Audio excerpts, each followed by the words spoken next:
কবিতাটা ছোট্ট কিন্তু দু লাইনের কবিতা।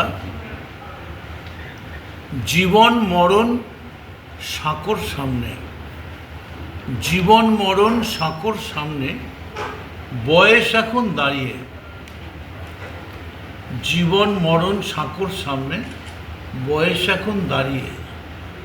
এখন তোমায় বুঝতে হবে কি হবে আর কি হবে না, কোন সাঁকোটা পারা পারে, কোন সাঁকোটা পার হবে না। সো ঠিক জীবনের এই মুহূর্তটায় আমি এসে দাঁড়িয়েছি।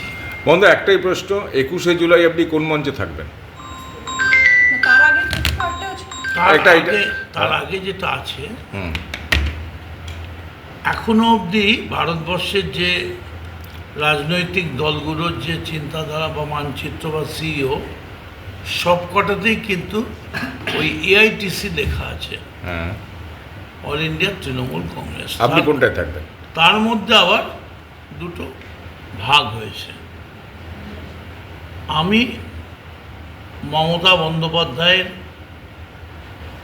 তাকে সম্মান জানিয়ে, তাকে ধন্যবাদ জানিয়ে, এবং দীর্ঘদিন তিনি আমাদের পাশে থেকেছেন, আমরাও চেষ্টা করেছি কম বেশি করার। আজ এই মুহূর্ত থেকে মমতা বন্দ্যোপাধ্যায় তৃণমূল কংগ্রেসের national committee, chief whip, working committee, party general secretary থেকে শুরু করে সমস্ত রকম পদ থেকে আমি ইস্তফা দিলাম।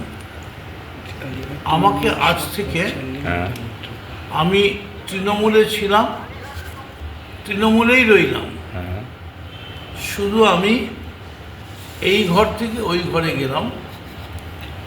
ওই ঘরে হয়তো একটা সুখের পালঙ্ক ছিল, এই ঘরে হয়তো একটা খাটিয়া রয়েছে, কিন্তু আমি খাটিয়ার দিকটাই বেছে নিলাম। মদন মিত্র তিনি বলছেন যে তৃণমূলে ছিলাম, তৃণমূলেই রইলাম, শুধু এ ঘর থেকে ও ঘর গেলাম। তবে নিঃসন্দেহে কালীঘাট তৃণমূলের কাছে বড় ধাক্কা, কারণ সমস্ত পদ ছাড়লেন, কালীঘাট তৃণমূলের সমস্ত পদ ছাড়লেন মদন মিত্র। আশাবুল হোসেন আমাদের প্রতিনিধি রয়েছেন আমাদের সঙ্গে। আশাবুল, ক্রমশ মমতা বন্দ্যোপাধ্যায় আরও নিঃসঙ্গ হচ্ছেন। একের পর এক হেভিওয়েটরা যখন দল ছেড়েছেন, বারবার করে অভিষেক বন্দ্যোপাধ্যায়কে নিশানা করেছেন মদন মিত্র। তারও কি ইঙ্গিত অভিষেক বন্দ্যোপাধ্যায়ের দিকে? একেবারে স্পষ্টভাবে তিনি ইঙ্গিত দিচ্ছেন, যদিও তিনি তাকে জিজ্ঞেস করা হচ্ছে যে বারবার তিনি ইঙ্গিতে বলছেন কেন, নামটা বলুন। তিনি বলতে চাইছেন না, বলছেন যে আপনারা বুঝে নিন।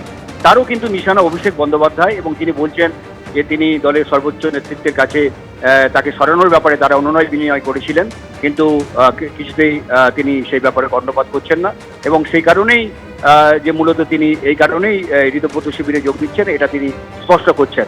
এবং সেই সঙ্গে তিনি এটা বলেছেন যে অনেকে হয়তো ভাববেন যে আমি ভয়ের কাছে আত্মসমর্পণ করছি বা ভয়ের কারণে আমি চলে যাচ্ছি, এটা কিন্তু যাতে কেউ না বোঝে। এবং মমতা বন্দ্যোপাধ্যায়ের কাছে তিনি বারবার ক্ষমা চেয়েছেন, বলেছেন যে মমতা বন্দ্যোপাধ্যায় তাকে অনেক কিছু দিয়েছেন এবং তিনিও দলের জন্য অনেক কিছু করেছেন এবং 2 বছর জেলও খেটেছেন। ফলে ভয়টা তিনি ভয় পাননি। কেউ যদি বলেন যে ভয় পেয়ে তিনি এই শিবিরে যোগ দিচ্ছেন, সেটা ঠিক না।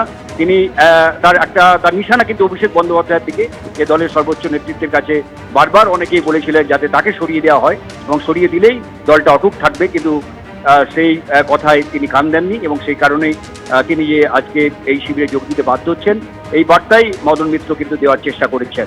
এবং মদন মিত্র তিনি তৃণমূলের যে সমস্ত পদ থেকে তিনি আজকে ছেড়ে দিয়ে আজকে ঋতব্রত শিবিরে যোগদান করলেন। গতকাল থেকেই সলতে পাকানোর প্রস্তুতি শুরু করেছিলেন তিনি। গতকালই তিনি সন্দীপন শাহর সঙ্গে যোগাযোগ করেন এবং তাকে বলেন তার সঙ্গে কিছু কথা রয়েছে।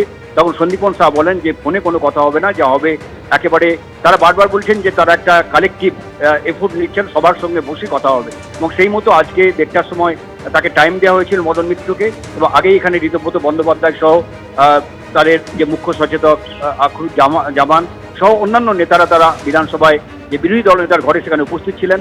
সেখানে মদন মিত্র তিনি এসে পৌঁছন এবং তারপরই তিনি কিছুক্ষণের মধ্যেই তিনি ঘোষণা করেন যে তিনি কালীঘাটপন্থী যে তৃণমূল বা মমতা বন্দ্যোপাধ্যায় তাকে যে সমস্ত পদগুলো দিয়েছিলেন সেই সমস্ত পদ থেকে তিনি অব্যাহতি নিচ্ছেন এবং তিনি আজ থেকে আনুষ্ঠানিকভাবে তিনি যোগ দিচ্ছেন এই ঋতব্রত শিবিরে। এবং তিনি বারবার বলছেন যে তৃণমূলটা একই রয়েছে, যে শুধু এ ঘর থেকে ও ঘরে ওটাও তৃণমূল এটাও তৃণমূল, কিন্তু তিনি মনে করছেন এই তৃণমূলটা এখন ক্ষেত্রে প্রাসঙ্গিক এবং সেই কারণেই তিনি এই তৃণমূলে যোগদান করছেন এবং 21শে জুলাই তিনি এই ঋতব্রত শিবিরের যে তৃণমূলের যে সমাবেশ সেখানেই তিনি যোগ দেবেন পরিষ্কারভাবে জানিয়ে দিয়েছেন।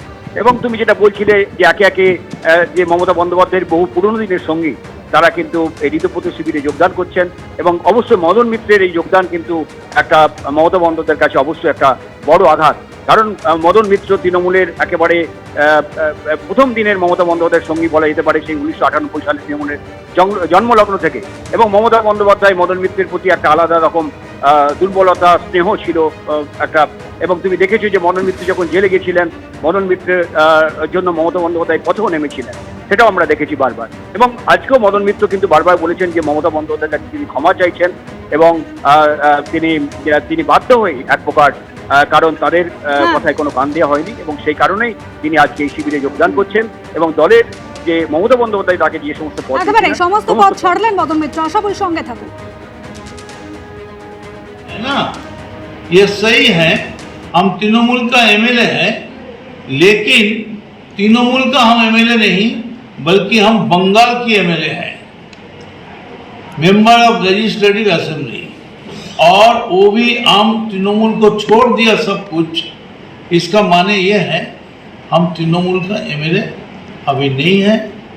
जितना पद और वो जो पद था ना, उसको कहते हैं केला, केला पता जानते हैं, वो केला पता में लिख देता है, केला पता का पद है, हम सब छोड़ दिया है। एलओपी का हाथ पकड़ लिए हैं।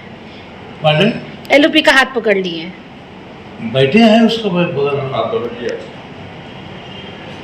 बगल में तो उनका ही बैठे हैं।